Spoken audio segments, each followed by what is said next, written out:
Syedaralun, warga serbu lokasi penggilingan kue bawang di gerbang Pasar Induk Lambaro, Kecamatan Inginjaya, Kabupaten Aceh Besar pada Senin 25 April 2022.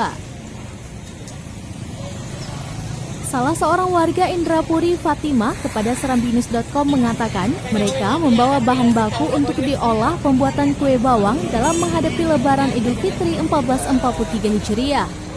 Bahan yang dibawa seperti tepung, telur, mentega, lada, penyedap, daun sup, dan bahan lainnya digiling menggunakan alat tradisional penggilingan tepung untuk dipotong kecil membentuk kue bawang yang siap untuk digoreng.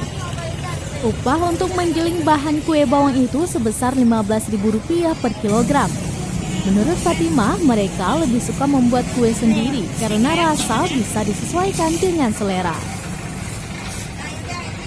Dari Aceh Besar, Asnawi Lui, Serambi On TV.